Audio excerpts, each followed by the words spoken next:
For 11 years, my mother-in-law refused to call me by my name. Not because she forgot, not because it was hard to say, because she'd decided, all on her own, that the name I go by, the one my friends, my family, my own husband use every single day, wasn't good enough for her to bother with. So when I got pregnant and she begged me for any nickname except one specific word, I smiled and I got to work.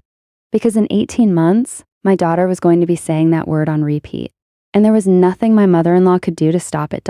If you've ever had someone in your life who disrespects you in these small, deniable ways, the kind where if you complain, you're too sensitive, this story is for you. Stick around, because this is a masterclass in slow burn, ice cold, completely justified payback. Like this video, subscribe if you're new, and let's get into it. Let's go back to the beginning, because you need to understand just how small and how deliberate this disrespect was. My name is one of those long, formal names that almost nobody actually uses. Growing up, everyone, my parents, my teachers, my friends, called me by a shortened version. Think Liz instead of Elizabeth. It wasn't a nickname I picked as an adult to sound cool. It was just my name, the one on birthday cards, the one my mother called down the hallway when dinner was ready. As far as I was concerned, it was my name. Formalities be damned. So when I met my now husband's mother for the first time, I did what I'd done with literally everyone I'd ever met. I smiled, shook her hand, and said, "You can call me by my nickname. Everybody does." I remember that moment clearly because of what happened next. She tilted her head, gave this small, thoughtful pause, the kind that feels warm for about half a second before it doesn't, and told me that, interestingly, my nickname happened to mean bad or not good in another language. Not her language. Not a language spoken by anyone in the room. Just a fun little fact she apparently felt compelled to share 30 seconds after meeting me. I laughed it off. I told her I knew. I'd heard that before. It's a totally different context. Nobody who actually speaks that language bats an eye at it in casual use. It's not offensive. It's not even close. I figured that would be the end of it. A weird icebreaker. Nothing more. It was not the end of it. For the next 11 years, through holidays, through birthdays, through every phone call and every visit, my mother-in-law used my full, formal name. Every single time. Not occasionally slipping, the way people do with new names. Consistently. Deliberately. Even after my husband corrected her. Even after I corrected her. Even after both of us, gently at first and then not so gently, asked her directly to just use the name I actually go by.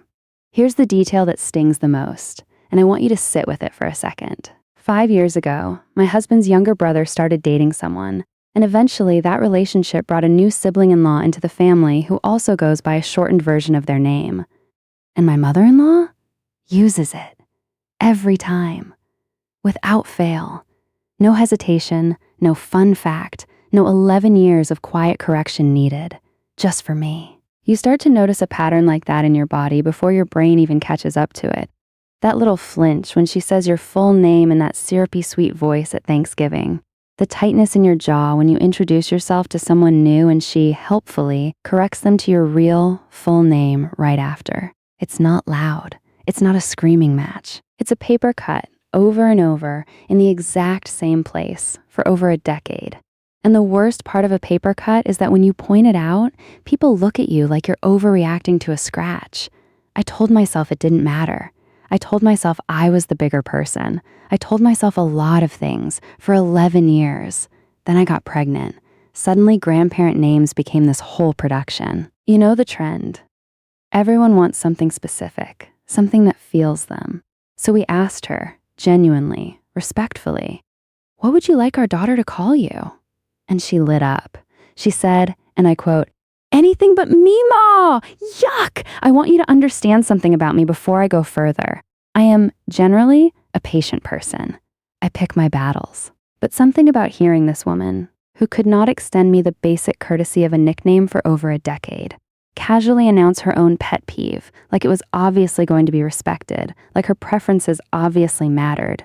Something in me went very, very calm. The kind of calm you feel right before you make a decision you're not going to walk back. "Mima," I said. "Got it." And from that moment on, every opportunity I had, and I mean every opportunity. I called her Meemaw.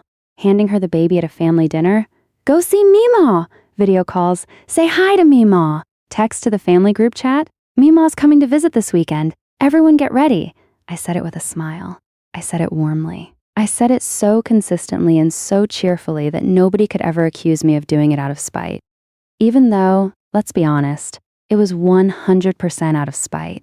She'd wince, just slightly, every single time. That tiny muscle twitch around the eyes when you hear a sound you hate. I lived for that twitch. But here's the real turning point. The moment I knew this wasn't just a petty little bit anymore. This was a plan. My daughter started talking. If you've never watched a toddler acquire language, it is genuinely one of the most fascinating processes on earth. They don't learn words the way adults do.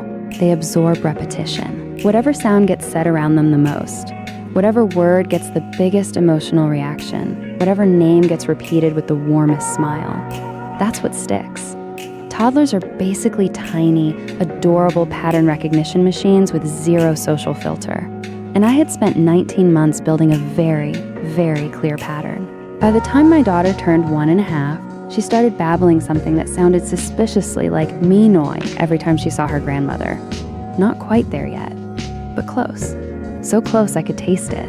And then came the announcement that changed everything, a family vacation. Several days, same house, my mother-in-law present for every meal, every nap time, every long afternoon where a bored toddler needed entertaining. I felt something click into place in my chest. That particular, quiet satisfaction of watching a plan you've been patiently building finally reach its final stage. I wasn't nervous. I wasn't scared. I was ready, Dot. The vacation started like any other. Beach house, suitcases everywhere, my daughter overstimulated and delighted by the change in scenery. And every single time my mother-in-law walked into a room, I was right there, cheerful as ever. "Look who it is! It's Meemaw! Can you say Meemaw?" Day 1, me-noi. Close, but not quite. My mother-in-law would smile through gritted teeth and gently suggest maybe my daughter could just say grandma instead. So much easier for little mouths, don't you think? I'd just smile back and say, "Oh, she'll get there." Day 2, at breakfast, my daughter pointed a sticky finger at her grandmother across the table, looked her dead in the eye, and said it, clear as a bell, "Meemaw." I have never in my life had to work so hard not to burst out laughing at a breakfast table. My husband nearly choked on his coffee. My mother-in-law's face did this incredible thing, a smile that was trying so hard to stay a smile, while everything underneath it was clearly collapsing. "How precious," she managed, in a voice about 2 octaves higher than normal. By day 3, Meemaw wasn't just a word my daughter could say. It was her favorite word. She said it walking into rooms. She said it pointing at photos. She said it gleefully, at full volume, in the grocery store when a random elderly woman waved at her, just to see if it would work on anyone. 11 years of my name being too difficult to remember. And it took my daughter 3 days on vacation to permanently install the one word her grandmother begged us to avoid, with total, genuine, toddler enthusiasm that nobody could ever accuse of being staged. I want to be clear about something. I didn't do anything wrong. I didn't lie to my daughter, manipulate her, or teach her anything cruel. I called my mother-in-law a name she herself never explicitly told us not to use. She just said she didn't like it, the exact same energy she gave my name for over a decade. I simply let the natural consequences of an 11-year pattern play out at toddler volume, on repeat, forever. There's something deeply satisfying about revenge that requires no confrontation at all. No fight, no dramatic sit-down conversation, just patience, consistency, and letting someone's own behavior boomerang back to them, one small word at a time. Sometimes the most effective justice isn't loud, it's just inevitable. If this story felt like a warm cup of petty, well-earned satisfaction, hit that like button and let me know in the comments. What's the smallest, pettiest, most effective revenge you've ever pulled off? And if you want more stories like this one, subscribe, because there are plenty more where that came from.